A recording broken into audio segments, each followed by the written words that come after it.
tout ce qui est révélé dans la parole de Dieu a un sens pour nous. Dieu veut communiquer la vie ce matin. Alléluia, reçois la vie. Dans les situations que nous traversons, nous avons un Dieu qui nous rejoint. Mais malgré tout, il y a des moments où le peuple de Dieu semble perdre la bataille. Nous sommes dans des combats, nous sommes dans des luttes et il y a des situations devant lesquelles nous sommes quelque peu désemparés.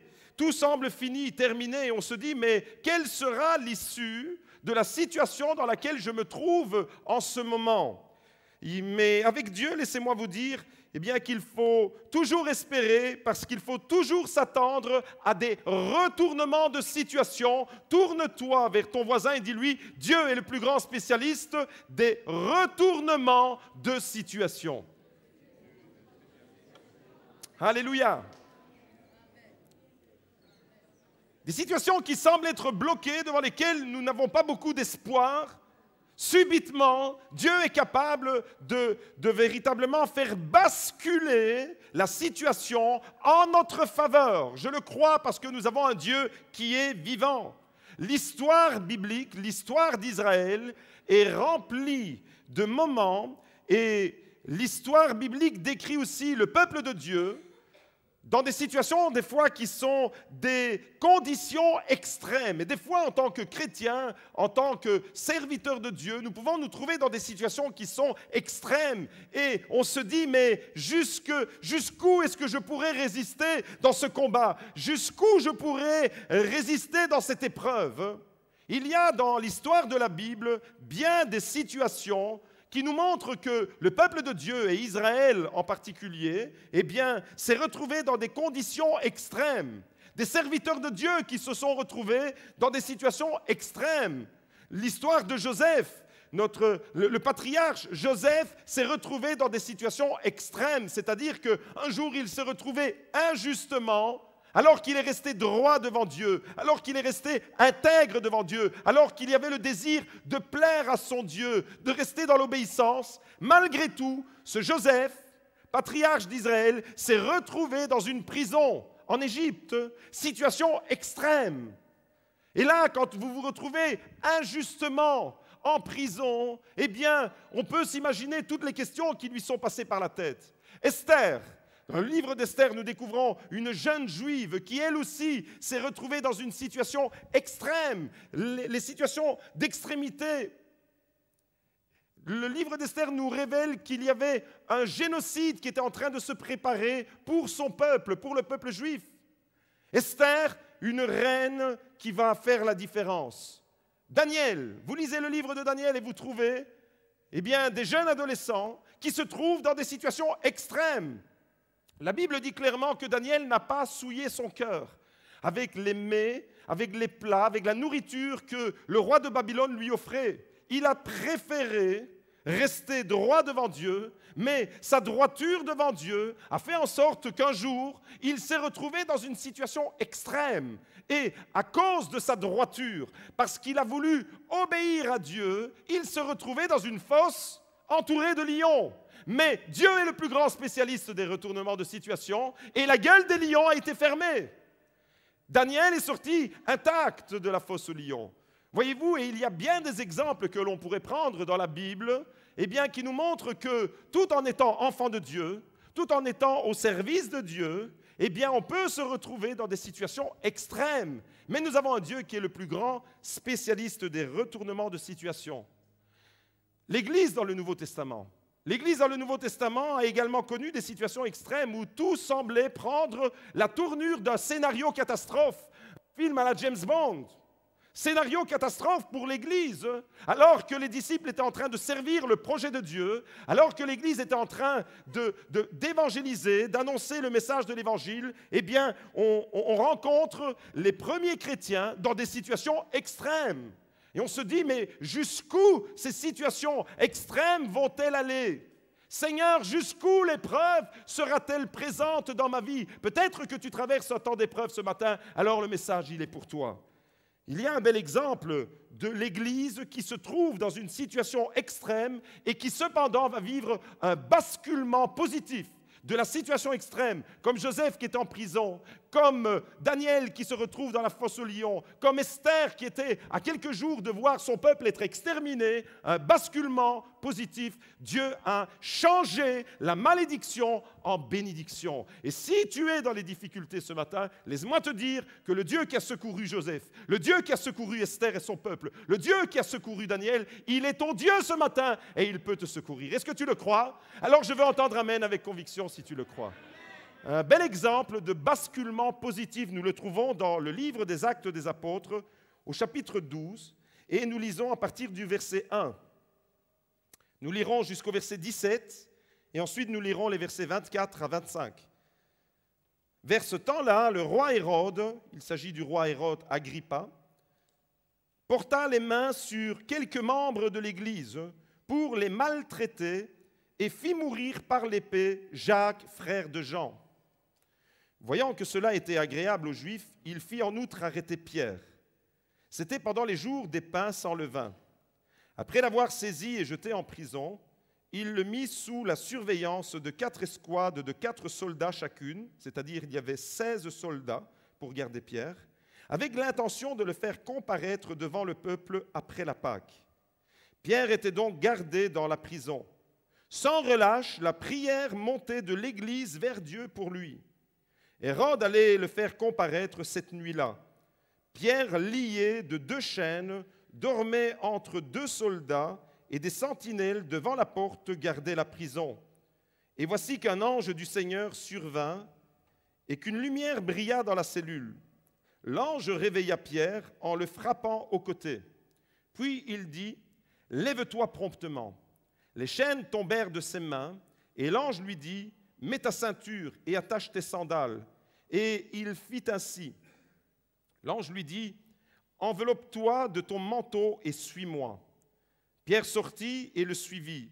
Il ne savait pas que l'intervention de l'ange était vraie, mais il pensait avoir une vision. Lorsqu'ils eurent passé la première garde, puis la seconde, ils arrivèrent à la porte de fer qui mène à la ville. Elle s'ouvrit d'elle-même devant eux. Ils sortirent et s'avancèrent dans une rue. Aussitôt, l'ange le quitta. Revenu à lui, Pierre dit, « Maintenant, je sais vraiment que le Seigneur a envoyé son ange et qu'il m'a délivré de la main d'Hérode et de tout ce que le peuple juif attendait. » Après réflexion, il se rendit à la maison de Marie, mère de Jean, surnommée Marc, où un certain nombre de personnes étaient réunies et priaient. Quand il eut frappé à la porte d'entrée, une servante du nom de Rhodes s'approcha pour écouter. Elle reconnut la voix de Pierre et dans sa joie, au lieu d'ouvrir, elle courut annoncer que Pierre était là. Elle est comique, hein, Rhodes. Au lieu d'ouvrir la porte à Pierre qui tambourine à la porte, elle court en arrière, elle laisse Pierre dehors et elle va dans sa joie annoncer que Pierre était délivré. Des fois, on est bizarre en tant que chrétien. Elle reconnut la voix de Pierre et dans sa joie, au lieu d'ouvrir, elle courut annoncer que Pierre était là, devant l'entrée. Ils lui dirent, « Tu es folle !» Mais elle soutenait qu'il en était bien ainsi. Et ils dirent, « C'est son ange !» Cependant, Pierre continuait à frapper le pauvre. Il était dehors, il venait d'être libéré, il se réjouissait d'aller à l'église et il était là en train de taper la porte et la porte était fermée. Des fois, la porte de l'église, elle est fermée. On a besoin d'aide et la porte de l'église est fermée. La porte de l'église ne devrait jamais être fermée. La porte de l'église doit rester ouverte. La porte de l'église, c'est nous, évidemment, pas le bâtiment. La porte de l'église doit rester ouverte. Et voyez-vous, Rhodes, sans même le vouloir, des fois, on peut commettre des erreurs par inadvertance. La joie, nous est-il dit dans ce texte, eh bien, la joie mal placée ne va pas servir Pierre. Alors Pierre, lui, ne se décourage pas et il persévère et il continue à frapper, il tambourinait à la porte. Ils ouvrirent et furent étonnés de le voir. Des fois, on est bizarre en tant que chrétien. On prie pour la délivrance de quelqu'un et quand Dieu a répondu à notre prière, on est surpris de la réponse qu'il nous a donnée. Eh bien, ces chrétiens étaient réunis, ils priaient pour la délivrance de Pierre, et quand Pierre est venu se présenter à l'église, ils étaient étonnés, comme si c'était quelque chose d'étrange, alors qu'ils avaient prié pour cela. Vous priez, il y a des mamans qui prient pour leurs enfants. Eh bien, attendez-vous vraiment que la bénédiction de Dieu va arriver pour vos enfants. Mais quand la bénédiction de Dieu arrivera pour vos enfants, ne soyez pas étonnés comme s'il y avait quelque chose d'extraordinaire, comme s'il y avait quelque chose d'anormal qui s'était passé. Parce que vous avez prié un Dieu vivant, et le Dieu vivant répondra à votre prière. Amen. De la main, il fit signe de se taire, leur raconta comment le Seigneur l'avait fait sortir de la prison, voilà que Pierre témoigne, et dit « Annoncez-le à Jacques et aux frères, faites savoir ce que Dieu a fait. La délivrance, la libération de Pierre, il en témoigne à l'Église, et puis, il dit « Partagez-le, faites-le savoir aux autres frères. » Puis, il sortit et s'en alla dans un autre lieu. Je passe au verset 24. « Cependant, la parole du Seigneur se répandait et progressait. Barnabas et Saul, après s'être acquittés de leur service, s'en retournèrent à Jérusalem en prenant avec eux Jean surnommé Marc. » Amen. Actes chapitre 12, verset 1. Au début de cette histoire que nous avons lue, l'Église est malmenée. Hérode porte la main sur les disciples de Jésus, sur quelques membres de l'Église, nous est-il dit. L'Église, les chrétiens sont maltraités, les chrétiens sont tués même, puisque le texte nous dit clairement qu'Hérode, qui était un roi féroce, les Hérodes ont tous été des rois féroces, Hérode maîtrisait la situation d'un point de vue politique et il faisait des ravages. Bien sûr, il était sous l'autorité de Rome, mais nous voyons là que la tyrannie d'Hérode bat à plein régime et il va maltraiter les chrétiens. Des chrétiens qui servent Dieu, des chrétiens qui sont dans le projet de Dieu, des apôtres de Jésus-Christ. La Bible nous dit que Jacques va être décapité, et que Pierre va être emprisonné et le soir même, il doit comparaître devant Hérode.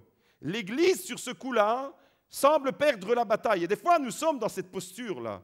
Nous sommes dans le service, nous sommes dans l'action pour le Seigneur, nous sommes dans le projet de Dieu, nous savons que c'est bon, nous savons que c'est ce que nous devons faire, et malgré tout, nous nous retrouvons dans des situations extrêmement compliquées, des situations extrêmes. De la même manière que Joseph était dans une situation extrême, comme Esther, comme Daniel et comme bien d'autres serviteurs de Dieu. Voyez-vous, les leaders de cette Église, les leaders sont en grande difficulté. Il y a des fois dans le cœur des chrétiens, une incompréhension. Certains chrétiens s'imaginent que quand on est leader, quand on est responsable d'église, quand on est pasteur, quand on est ancien, qu'on n'est plus dans les difficultés. Et que tout va à merveille. Détrompez-vous, il y a encore plus de difficultés, plus les responsabilités que vous recevez de Dieu sont grandes et plus vous allez affronter des difficultés. Il sera beaucoup réclamé à celui à qui Dieu a beaucoup confié. Et si on est fidèle dans les petites choses, la Bible nous dit, c'est la loi du royaume de Dieu, la Bible nous dit que Dieu nous confiera de grandes choses. On peut voir alors au début de cette histoire que nous venons de lire, que l'Église est malmenée, les choses commencent plutôt mal. La situation semble être vraiment problématique. Mais voyez-vous, au verset 24, nous avons lu que la parole du Seigneur se répandait et progressait et que l'œuvre de Dieu va poursuivre. On a au début de notre histoire une situation qui est bloquée avec des apôtres qui sont mis à mort, et avec des apôtres qui sont emprisonnés. Et à la fin de ce récit, l'Église est dans la victoire. Pierre a été délivré et la parole de Dieu continue à se répandre. La parole du Seigneur se répand, elle progresse, l'action missionnaire se multiplie, l'Église est vivante, l'Église est dynamique, l'Église avance et gagne du terrain. Pas seulement à Jérusalem, mais encore en Judée, en Galilée, en Samarie et partout, l'Église continue à faire une percée. Une situation qui est bloquée au départ, qui va connaître un retournement positif. Dieu va faire basculer la situation en faveur de sa gloire. Et j'aimerais vous poser une question alors ce matin devant cette situation. Mais quel est le secret d'une telle Église ? De l'Église qui est vivante, dynamique et qui, malgré l'adversité, malgré les difficultés, cette Église va continuer à persévérer dans le projet de Dieu. Les apôtres n'ont pas arrêté. Pierre n'en était pas à sa première arrestation. Il avait déjà été arrêté à Jérusalem et relâché. Quel est le secret alors de cette Église ? Quand nous lisons les Actes des Apôtres, nous sommes émerveillés de la puissance que ces chrétiens avaient. Nous sommes émerveillés de la puissance que le Saint-Esprit envoyait sur ces chrétiens. Et nous voyons les miracles et nous sommes émerveillés de cela. Mais nous devons comprendre que le plan de Dieu, il passe aussi par des situations qui, quelquefois, sont difficiles. Et on peut se poser les questions. Seigneur, pourquoi as-tu permis que Jacques soit décapité? Pourquoi, Seigneur, as-tu permis que Étienne soit lapidé? Pourquoi as-tu permis que dans ma vie, cette épreuve-là, elle me prive de mon mari, de mon épouse, de mon enfant peut-être? Et des fois, on est en tant qu'enfant de Dieu confronté à des questions qui sont légitimes. Mais voyez-vous, si on reste avec ces questions, on restera avec nos blocages.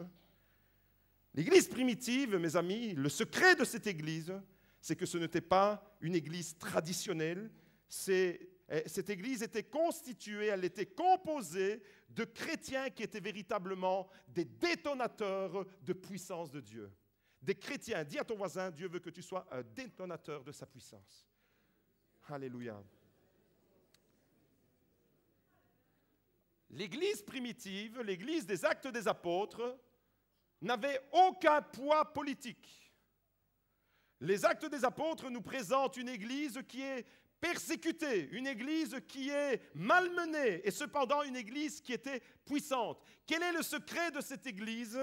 Eh bien, nous trouvons que la puissance de ces chrétiens, le seul recours des premiers chrétiens, c'était la puissance du Saint-Esprit. C'était la puissance du Saint-Esprit. Dans leurs difficultés, ils ne comptaient pas sur eux-mêmes, sur leur capacité, mais ils mettaient toute leur espérance dans le Dieu qui leur a fait la promesse. Voici, dans quelques jours, vous recevrez une puissance. La puissance de Dieu est venue sur cette Église. Et malgré les difficultés, malgré tes difficultés, si tu veux marcher avec Jésus dans ton cœur et si tu veux être ouvert à l'action du Saint-Esprit, eh bien, ta vie aussi, elle peut refléter la puissance de Dieu, comme ce fut le cas pour les premiers chrétiens. Le secret de cette Église, c'est qu'elle était constituée de chrétiens engagés, de véritables détonateurs de la puissance du Saint-Esprit. Le seul recours qu'ils avaient, pendant que Pierre était emprisonné, et pour eux la situation était dramatique, deux des plus grands leaders de l'Église venaient de leur être enlevés. Jacques, décapité, Jacques, un des fils de Zébédée, venait d'être décapité, c'est un des plus proches de Jésus. Pierre venait d'être emprisonné. Et donc on perd nos repères. Les leaders ne sont plus là. Sans relâche, voilà le secret de cette Église. Le secret de cette Église se trouve au verset 5, Actes chapitre 12, verset 5. Sans relâche, la prière montée de l'Église vers Dieu pour lui. Vous savez ce que ça veut dire, sans relâche? Sans relâche, ça veut dire donner la main à votre voisin et vous lui dites, je ne te lâche plus jusqu'à la fin du culte. Eh bien, sans relâche, ça veut dire que maintenant vous êtes là liés. Alors, ne le faites pas évidemment parce que vous allez l'agacer, mais sans relâche, c'est ça que ça veut dire. Ça veut dire sans baisser les bras, continuellement, ces chrétiens, sans relâche, faisaient monter leurs prières vers Dieu pour Pierre. Une église vivante fait la différence. Une église vivante fait basculer le cours de l'histoire. Une église vivante fait la différence dans les situations les plus extrêmes. Je ne sais pas ce que vous traversez dans votre vie. Je ne sais pas ce que vous traversez dans vos familles, dans votre couple, avec vos enfants, les difficultés que vous rencontrez. Mais je sais que ce Dieu-là est capable d'agir dans ta vie. Je sais qu'il peut faire basculer la situation extrême devant laquelle tu te trouves en situation de bénédiction. Autrement dit, quel est le secret de cette église? C'est une église qui compte sur la puissance du Saint-Esprit. C'est une église vivante. C'est une église priante. C'est une église qui prie. Aujourd'hui, il y a un grand besoin pour l'église de Jésus-Christ. Nous devons découvrir, nous devons redécouvrir, pratiquer la prière collective. Il n'est pas dit que les chrétiens priaient chacun dans leur maison séparément. Il est dit l'Église, sans relâche, la prière montait de l'Église.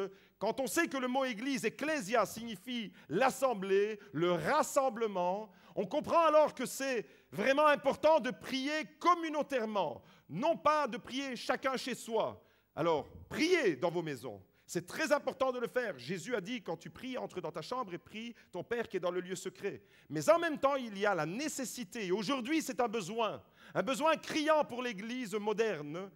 Nous devons découvrir, redécouvrir, repratiquer véritablement la prière collective, la prière communautaire. Jésus a dit, si 2 ou 3 s'assemblent, l'importance d'être rassemblés pour vivre véritablement de la puissance de cette prière. La puissance, mes amis, la puissance de Dieu se dégage de la prière communautaire de façon incomparable. La première Église, c'est-à-dire l'Église primitive, l'Église des Actes des Apôtres, vivait dans le miraculeux, vivait dans le surnaturel de Dieu. Est-ce que vous croyez que Dieu a changé ? Est-ce que vous croyez que le Dieu qui a libéré Pierre est capable encore de libérer tous ceux qui sont dans des prisons aujourd'hui, des prisons invisibles ? Est-ce que vous croyez qu'il est capable de le faire ? Mais c'est une église priante, c'est une église qui cherche la face de Dieu de tout son cœur. Ces chrétiens-là étaient habitués au miraculeux, au surnaturel, comme nous ne sommes plus habitués. Et lorsque nous rencontrons une intervention miraculeuse, nous trouvons que c'est pas... Qu'est-ce qui se passe ? En fait, pour Dieu, le surnaturel, c'est normal, ça fait partie de sa nature. Nous ne sommes pas comme Dieu. Et donc, ça nous surprend. Les premiers chrétiens étaient habitués à vivre le miraculeux, le surnaturel, parce que les chrétiens priaient ensemble. Pierre a été libéré parce que la prière de l'Église montait sans relâche. Actes chapitre 12, verset 5. Sans relâche, la prière montait vers Dieu de l'Église pour Pierre. Et c'est ça qui a fait la différence pour l'apôtre. Ces chrétiens habitués à la prière ont fait bouger la main de Dieu. Mes amis, aujourd'hui, malheureusement, la société individualiste dans laquelle nous vivons produit des chrétiens individualistes. Et ça, c'est un drame pour l'Église, voyez-vous.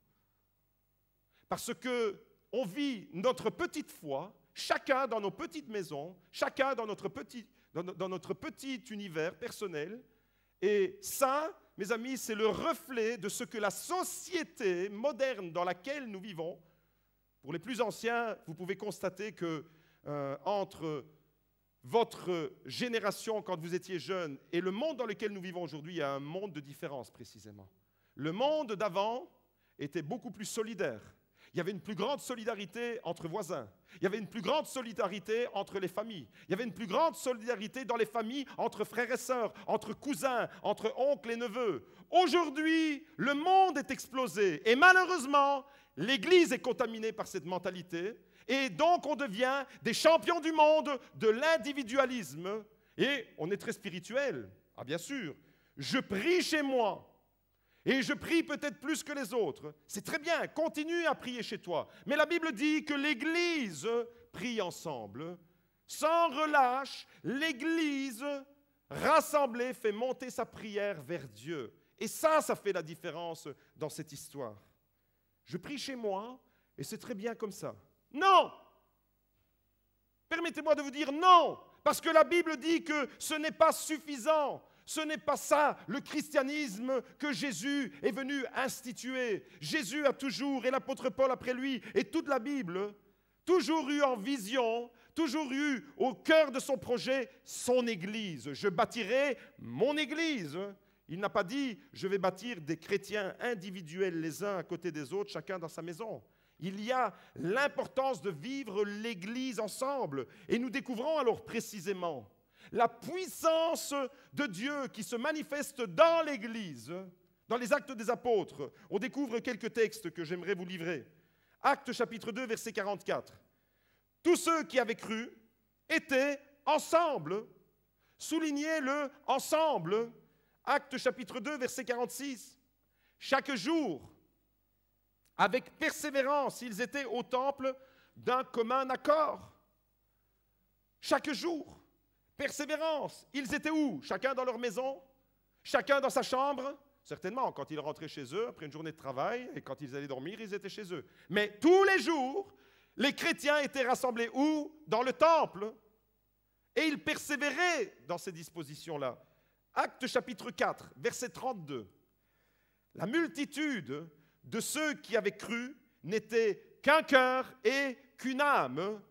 Ça nous parle de quoi tous ces textes? Ça nous parle de l'unité, du rassemblement, de la nécessité de vivre l'Église comme une famille, unie les uns aux autres. Parce que quand je prie avec mes frères et sœurs, eh bien, je suis boosté par la prière de mon frère. Je suis encouragé par la prière de ma sœur. J'encourage les autres, je suis encouragé par les autres. Mais quand je suis tout seul chez moi, eh bien, je ne peux pas être encouragé. Alors, ayez des moments de prière dans vos maisons.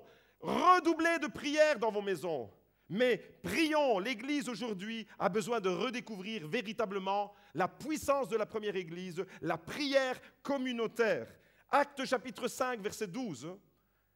Beaucoup de signes et de prodiges, voilà le miraculeux de Dieu, la puissance du Saint-Esprit qui se manifeste. Beaucoup de signes et de prodiges se faisaient au milieu du peuple par les mains des apôtres. Nous voulons voir ces miracles, amen. Lisez la suite. Ils se tenaient tous d'un commun accord au portique de Salomon. Autrement dit, à l'entrée du temple. Ils se tenaient tous ensemble, d'un commun accord. Ils s'accordaient, mes amis. Et voilà pourquoi il se produisait beaucoup de manifestations puissantes de la part de Dieu, des signes et des miracles. Vous avez compris alors ce matin, eh bien que c'est dans l'unité que la puissance de Dieu se manifeste. Nous désirons tous voir la puissance de Dieu se manifester, mais Dieu a choisi de ne pas manifester sa puissance là où le peuple est divisé. C'est dans l'unité, la puissance de Dieu est libérée quand l'unité est manifestée. Retenez cette phrase. La puissance de Dieu est manifestée quand l'Église manifeste son unité. Actes chapitre 12, alors verset 5, le récit qui nous préoccupe, eh bien nous montre la clé. Nous sommes là dans un récit où la situation est extrême. Un des leaders les plus importants est emprisonné. Peut-être bientôt il sera décapité. Parce que nous connaissons la suite de l'histoire, mais eux ne l'avaient pas. Eux, ils étaient rassemblés à l'église pour prier. Ils ne connaissaient pas comment les actes des apôtres allaient être écrits. Ils l'ont vécu en direct, mes amis. Pierre était donc gardé dans la prison sans relâche. La prière montée de l'Église vers Dieu pour lui. J'aimerais m'arrêter sur l'attitude de Pierre. Elle est aussi surprenante. Pierre se retrouve, lui, personnellement maintenant, dans une situation extrême. Les chrétiens étaient dans une situation extrême parce que leur leader n'était plus avec eux. Mais lui, maintenant, ça le concerne. Il sait que Jacques a été décapité.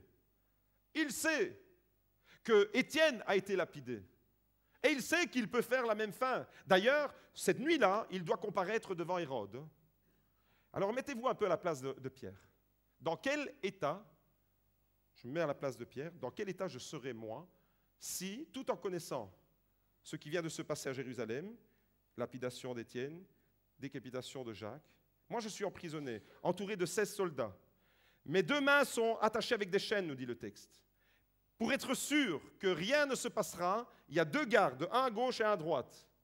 Il y a plusieurs portes blindées. Vraiment, je suis dans une situation et je sais que cette nuit-là, je vais comparaître devant un tyran qui a une soif de sang.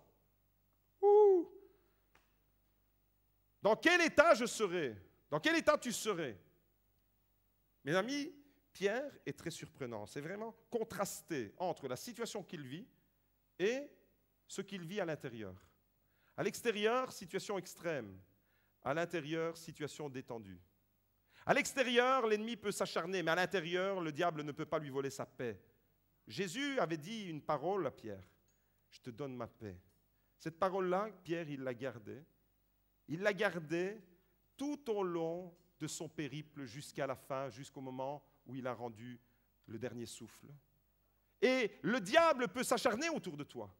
Mais le diable ne peut pas, si tu gardes la promesse de Dieu, le diable ne peut pas te voler cette paix. C'est très surprenant de voir alors Pierre, il est en prison, surveillé par 16 soldats, situation extrême, il est attaché par les chaînes, il ne peut rien faire de lui-même. Si vous êtes dans ces conditions-là, pour votre libération, vous ne pouvez rien faire, sauf si vous vous appelez Samson, mais Pierre ne s'appelle pas Samson. Et vous, il est là dans une situation vraiment extrême. Mais malgré tout ça, malgré l'extrémité de l'épreuve, malgré l'intensité de l'épreuve, malgré les questions peut-être qui lui sont passées par la tête, Pierre est dans une paix profonde. Eh oh, les amis, Pierre est dans une paix profonde. Il dort, le gars, tranquillo. Il dort intensément. Comment est-ce qu'on sait qu'il dort intensément? Je ne sais pas, moi, quand j'ai quelque chose qui me préoccupe, quand j'ai vécu quelque chose de la journée ou quand je sais que le lendemain, j'ai quelque chose d'important qui est vraiment... Des fois, je suis avant de m'endormir, des fois même, je passe des nuits blanches, parce qu'on est tous un peu comme ça. Qui est comme ça? Que quand vous avez quelque chose de fort important, eh bien, vous êtes un peu tourmenté pendant votre sommeil, etc., vous ne dormez pas. Alors, il ne faut pas demander si vous étiez avec Pierre dans la cellule, hein, dans quel état vous seriez. Et Pierre, lui, c'est vraiment surprenant. Il dort. Et il dort intensément. Comment est-ce qu'on sait qu'il dort intensément? Parce que la lumière de l'ange n'était pas suffisante pour l'éblouir et le réveiller. Il a fallu que l'ange lui donne un coup sur le côté pour le réveiller. Vous imaginez, il y a un ange qui vient dans votre cellule et il vient avec de bonnes intentions pour vous libérer. Oh, il vient pour vous libérer. Dès que la lampe, elle s'allume, moi j'ai les yeux ouverts, je dis, t'es où? C'est où la sortie? Tranquille, il dort. Il est cool, lui. Il a fallu vraiment que l'ange lui donne un coup sur le côté, nous dit le texte, pour qu'il se réveille. D'où lui vient cette paix? D'où lui vient cette paix intérieure? Je crois qu'il y a vraiment quelque chose que nous devons capter ce matin. Pierre est dans une paix profonde, il dort. La lumière de l'ange n'était pas assez forte pour l'éclairer, pour le réveiller. La force, mes amis, de l'Église, c'est qu'elle était en prière. Vous avez compris? La prière montait de l'Église sans relâche. Mais la force de la sérénité que Pierre avait provenait de la prière de l'Église. Certes, je crois que les chrétiens qui ont prié pour Pierre ont accompli quelque chose dans le monde spirituel, d'où l'importance de prier les uns pour les autres, comme nous avons fait lorsque on nous a annoncé l'accident de Priscilla et de Talitha dimanche matin. Mes amis, la sérénité de Pierre dans un contexte tellement difficile, eh bien, provient premièrement de la prière incessante de l'Église et deuxièmement des promesses de Dieu qu'il avait reçues. Jésus lui a fait pendant 3 ans des promesses. Eh bien, il sait que ces promesses sont oui et amen.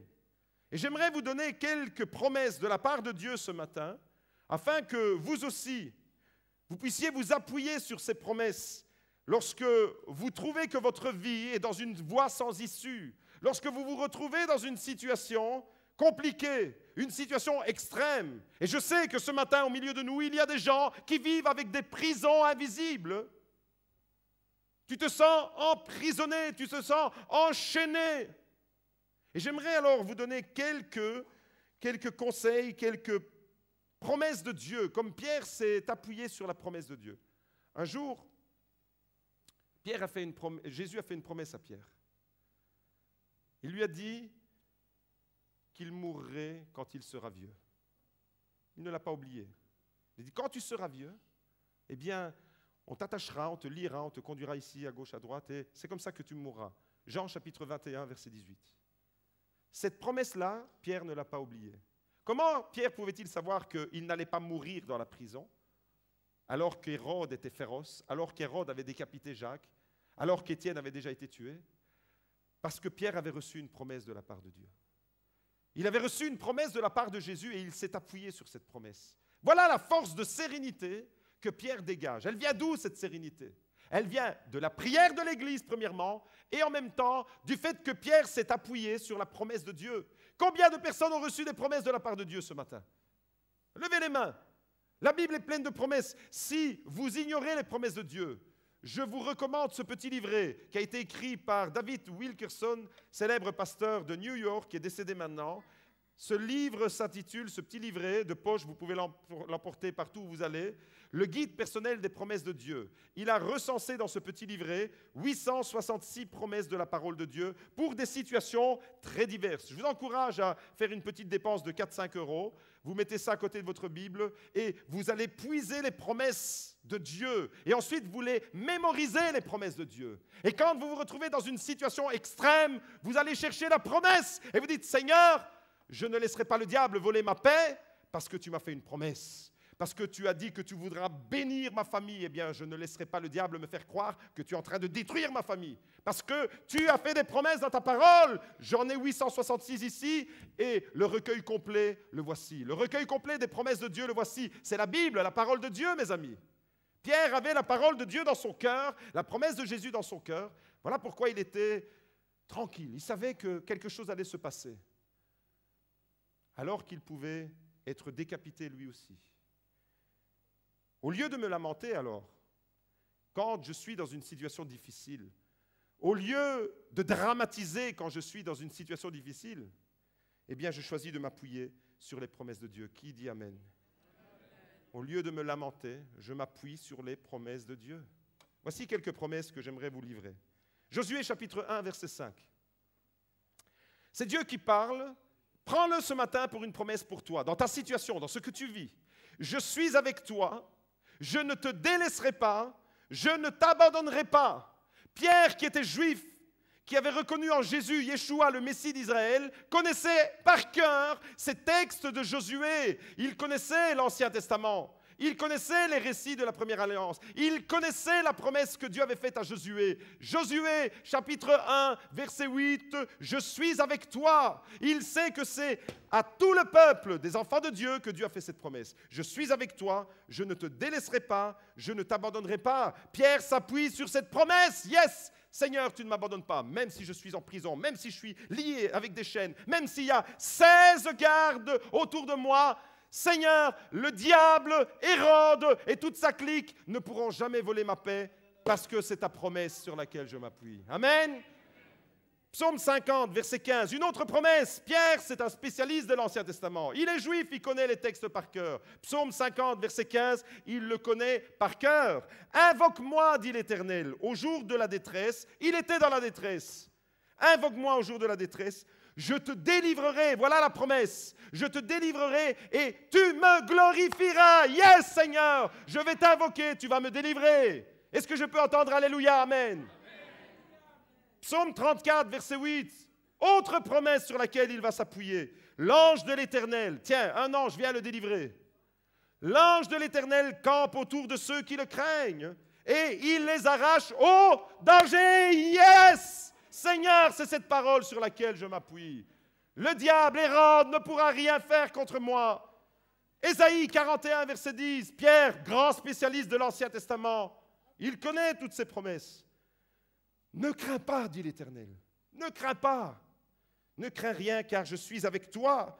Ne promène pas des regards inquiets, car je suis ton Dieu. Je te fortifie, je viens à ton secours, je te soutiens de ma droite triomphante. Encore une fois, yes! Je m'appuie sur cette promesse. Oh, il n'est pas merveilleux notre Dieu? Pierre n'est pas seulement un spécialiste de l'Ancien Testament, il a vécu avec Jésus pendant 3 ans. Et il était au dernier moment, quand Jésus est parti au ciel, il était là. Et il a entendu Jésus prononcer la toute dernière parole. Au moment où Jésus était en train de partir au ciel, Jésus, en Matthieu 28, verset 20, a dit « Voici, je suis avec vous tous les jours jusqu'à la fin du monde. » Encore une fois, yes! Je m'appuie sur ta parole, Jésus. Oh! Le gars, il peut dormir tranquille. Dis à ton voisin, dors pépère, tranquille, parce que toi aussi, tu as des promesses. Dieu est bon. Dieu est merveilleux, mes amis. Et à partir de là, Pierre va découvrir la puissance de Dieu pour sa propre vie. Vous savez ce qu'il va expérimenter? Il va expérimenter une libération graduelle. Certains chrétiens vivent des libérations instantanées de tout, et d'autres vont vivre des libérations graduelles. Pierre va vivre des libérations graduelles, vous allez découvrir ça. Dieu avait fait des promesses dans sa parole d'intervenir dans la vie de ses enfants. Ça, c'est une certitude pour Pierre. Et des fois, devant les promesses et devant notre situation, eh bien, nous devons attendre. Et nous devons attendre dans quel état d'esprit? Nous devons attendre en étant confiants. Nous devons simplement attendre et nous reposer sur la promesse. Pendant qu'il était attaché par ses chaînes, pendant qu'il y avait des gardes autour de lui, pendant qu'il était dans cette prison, Pierre était aussi dans un temps d'attente. Et ça, on n'aime pas en tant que chrétien. Parce qu'on est aussi victime de notre société, du prêt-à-porter, du presse-bouton, de la société instantanée. Je veux, j'exige, je mets une pièce dans le distributeur automatique, je dois obtenir ma canette de Coca-Cola. Je veux absolument que les choses se passent de cette manière. Et dans nos vies spirituelles, eh bien, nous sommes trompés par la mentalité ambiante. Société individualiste, je disais tout à l'heure, produira des chrétiens individualistes. Et le diable vous fera croire, c'est très bien de prier chez toi. Continue à rester tout seul dans ta maison. Déserte les réunions d'église. Ne va pas à l'étude biblique pour persévérer dans l'enseignement. Reste chez toi le mardi soir. De toute façon, tu es spirituel et tu pries. Le diable te fera croire ça. Ne te rassemble pas avec tes frères, avec tes sœurs pour prier, pour faire monter sans relâche la prière. De toute façon, tu es spirituel, tu vis chez toi et tu pries. Mensonge du diable, fondé sur la tromperie de la société de consommation, de l'individualisme. Autre mensonge du diable, c'est qu'il te fera croire que si Dieu ne répond pas tout de suite, eh bien c'est qu'il t'a oublié. Ce n'est pas tout de suite que Joseph a été secouru quand il était en prison. Ce n'est pas tout de suite qu'Esther a pu voir le miracle de la délivrance. Ce n'est pas tout de suite que la gueule des lions a été fermée. Quand il était dans l'arène, eh bien, Daniel, il a dû, à un moment donné, se demander, c'est quand qu'ils vont me dévorer? Non, il n'a pas dit ça, parce que lui aussi se fondait sur les promesses de Dieu. Vous voyez, mes amis, des fois, quand on est dans nos situations extrêmes, eh bien, on doit tout simplement attendre et se reposer. Et ça, Pierre l'avait compris, c'est pour ça qu'il dort. Et il dort profondément. Il lui a fallu un coup de coude, à mon avis, l'ange, il lui a déboîté une côte pour le réveiller. Et il lui dit, lève-toi maintenant, promptement, lève-toi, suis-moi, mets ton manteau, mets ta ceinture et on y va. Et Pierre, lui, il croit que c'est une vision et puis il suit l'ange. Des fois, nous devons collaborer pour que la délivrance ait lieu. Ce récit, c'est le récit de l'ouverture de 3 portes. La délivrance graduelle de Pierre, c'est que Pierre, dans cette prison, va se retrouver devant des portes qui étaient fermées, mais qui vont s'ouvrir les unes après les autres. Dieu a mis une porte ouverte devant toi que nul ne pourra fermer. Tu entends? Mais ce n'est pas seulement une porte. Ne te contente pas d'une porte quand Dieu veut en ouvrir 3. Moi, je suis gourmand des bénédictions de Dieu. Et si Dieu me dit qu'il veut ouvrir 3 portes devant moi, eh bien, Seigneur, fais seulement selon ton plan. On va découvrir comment les portes que Dieu ouvre, eh bien, finalement, comment elles s'ouvrent dans nos vies. Il y a des portes qui s'ouvrent miraculeusement. La porte de la cellule dans laquelle Pierre était, elle s'est ouverte. Pierre n'avait aucune espèce de capacité physique pour ouvrir cette porte. Il était lié par des chaînes. Il était gardé par des soldats. Impossible d'ouvrir cette porte. Dieu va ouvrir des portes de façon miraculeuse dans ta vie quand tu seras au bout du rouleau, quand tu te dis « Seigneur, je n'ai pas de solution humaine ». C'est quand l'homme a épuisé toutes ses cartouches que Dieu peut dire « Maintenant, c'est à moi de jouer pour toi ». Et la première porte que Pierre va découvrir, qui va s'ouvrir devant lui, c'est la porte de sa cellule, et cette porte, elle s'ouvre comment? Miraculeusement. Ensuite, il y a une deuxième porte. C'est la porte de la prison qui mène à l'extérieur de la ville. La première porte, on la trouve en Actes chapitre 12, verset 6. Et il a fallu l'intervention de l'ange, une intervention miraculeuse pour que cette porte s'ouvre.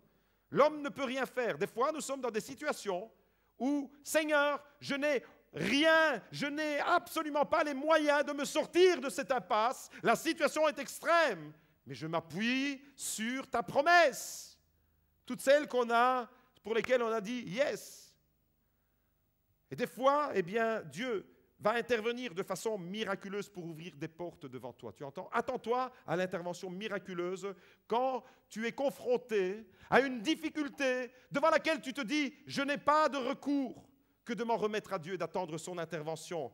Au verset 6, alors, il y a cette première porte qui s'ouvre miraculeusement. Hérode allait le faire comparaître. Cette nuit-là, Pierre, lié de deux chaînes, dormait entre deux soldats et des sentinelles devant la porte gardaient la prison. Des sentinelles devant la porte de sa cellule.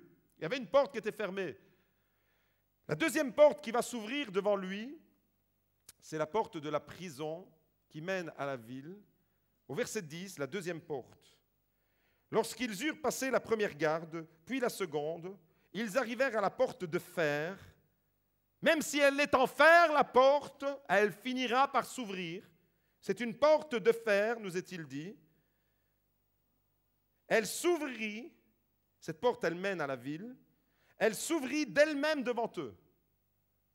Des portes qui s'ouvrent d'elles-mêmes. Vous avez déjà vu ça, des portes qui s'ouvrent d'elles-mêmes? Vous savez, il y a des gens qui sont pessimistes et des gens qui sont optimistes.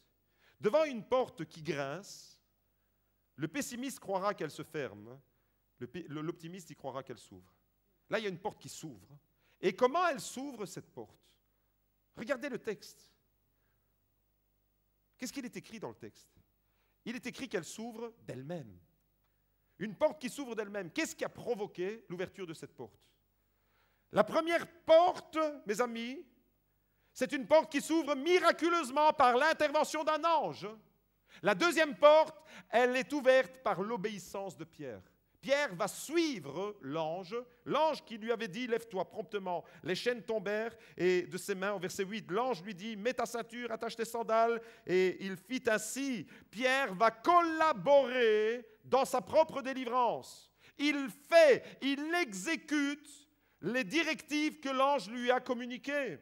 « Enveloppe-toi de ton manteau, suis-moi ». Au verset 9, Pierre sortit et le suivit. L'obéissance, la collaboration, ton obéissance, eh bien, va avoir un impact. Pourquoi c'est important d'obéir à la parole de Dieu? Parce que ton obéissance, tu vas te rendre compte qu'il y a des portes qui s'ouvriront d'elles-mêmes. Pas de façon miraculeuse comme celle de l'ange, mais des portes qui s'ouvrent d'elles-mêmes parce que quand tu es dans l'obéissance, tu es dans le projet de Dieu. Et quand tu es dans le projet de Dieu, eh bien, tu es en droit de t'attendre à sa bénédiction. Et naturellement, il y a des portes qui vont s'ouvrir devant toi si tu obéis aux directives que Dieu te donne. Et puis, il y a la troisième porte. Celle-là, elle est comique, cette porte. C'est la porte de l'église. Normalement, elle devrait être ouverte. On la trouve au verset 13, cette porte. C'est la porte de l'église. Là où Pierre court, il est délivré. La première chose qu'il fait, il se dit, je vais aller à l'église, je vais aller témoigner. Et quand il va à l'église, la porte, elle est fermée. Alors le voilà en train de tambouriner. Et on l'a déjà lu, ce texte, et on voit Rhodes qui est complètement surprise dans la joie et qui laisse la porte fermée. C'est dramatique quand la porte d'une église est fermée. Mes amis, la porte de notre église, elle est ouverte à tous ceux qui viendront trouver du refuge. La porte de notre église, elle est ouverte le vendredi par Bethesda. La porte de notre église, elle est ouverte le vendredi soir avec le cours Alpha. La porte de notre église est ouverte le dimanche matin pour tous ceux et celles qui ont soif de la parole de Dieu. La porte de notre église est ouverte pour tous ceux et celles qui ont soif d'avoir une vie avec un impact. La porte de notre église doit rester ouverte. Je veux entendre Amen. Elle était fermée, cette porte. Mais avec persévérance, elle a fini par s'ouvrir. Et vous comprenez alors qu'il y a des portes qui s'ouvrent miraculeusement. La première, il y a des portes qui s'ouvrent naturellement à cause de ton obéissance. Et ensuite, il y a des portes que nous devons ouvrir nous-mêmes. Et des fois, les chrétiens s'embrouillent et attendent que Dieu fasse tout à leur place. Seigneur, envoie-moi un travail. Seigneur, envoie-moi un mari. Seigneur, envoie-moi une épouse. Ouvre toutes ces portes. Et puis Dieu te dit, mais ces portes-là, j'attends que tu les ouvres toi-même. Tu dois agir pour ouvrir tes portes. Dieu fait de toi un collaborateur. Tu as compris? Dieu fait de toi un collaborateur, une collaboratrice. Quand tu seras désemparé parce que tu n'as pas de solution, attends-toi à l'ouverture de ta porte de façon miraculeuse. Dans ta vie de tous les jours, dans ta vie quotidienne, obéis aux directives de Dieu et tu verras que des portes s'ouvriront naturellement.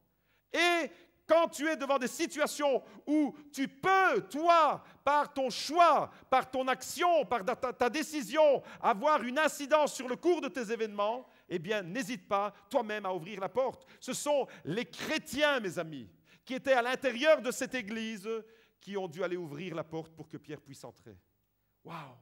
Ce matin, j'aimerais vraiment terminer en vous rappelant que Pierre est passé par ces différents stades. Pierre est passé par le stade de la prison, au stade de la libération, pour enfin entrer dans le stade de la nouvelle mission. Il y a 3 stades, la prison, la libération et une nouvelle mission. Et pour toi aussi, si tu te dis en ce moment, je suis dans une prison mentale, je suis enchaîné par une situation qui me dépasse, laisse-moi te dire que tu es en droit d'attendre la libération de ton Dieu, parce que Dieu a préparé une nouvelle mission pour toi. Et on découvre alors que Pierre, au verset 24, au verset 17, va découvrir une nouvelle mission. Il a été libéré de prison pour entrer dans une nouvelle mission. Priscilla et Talitha ont été secourus miraculeusement pour entrer dans une nouvelle mission. Tu entends? C'est pour toi ce message. Dieu t'a secouru, Dieu t'a délivré de la mort. Les chaînes de la mort voulaient se mettre sur votre voiture. Dieu est intervenu, il y avait probablement, comme ma sœur Lucrèce le dit souvent, la voiture était remplie d'anges ce jour-là, mais ce n'est pas pour rien, c'est parce que pour Pierre, il y avait une nouvelle mission, et pour chacun de ceux que Dieu va libérer, il y aura une nouvelle mission. Écoutez alors ce texte qui termine comme ça pour Pierre. Puis il sortit et s'en alla dans un autre lieu. Et on sait très bien que Pierre va continuer son action en dehors de Jérusalem. Il va aller à Corinthe, à Antioche, il va aller en Cappadoce, il va aller dans la région du Pont, il va aller en Galatie. On sait que Pierre a continué son activité jusqu'à Babylone, nous dit la Bible. Autrement dit, il a continué dans une nouvelle mission. J'aimerais faire un appel ce matin, simplement, pendant ce temps-là, les musiciens reviennent. Pour tous ceux qui ont besoin que Dieu ouvre une porte miraculeusement. J'aimerais faire un appel pour ceux qui sont dans une prison invisible ce matin. Pour ceux qui sont bloqués. Vous êtes dans une situation bloquée. Vous ne pouvez rien faire vous-même. L'appel, il est pour vous. Tu es dans cette situation, l'appel, il est pour toi. J'aimerais faire un premier appel. On va se mettre vraiment dans la prière de l'Église sans relâche. Ceux qui sont devant une situation qui ont besoin d'une intervention miraculeuse. Tout ce qui est révélé dans la parole de Dieu a un sens pour nous. Dieu veut communiquer la vie ce matin. Alléluia, reçois la vie.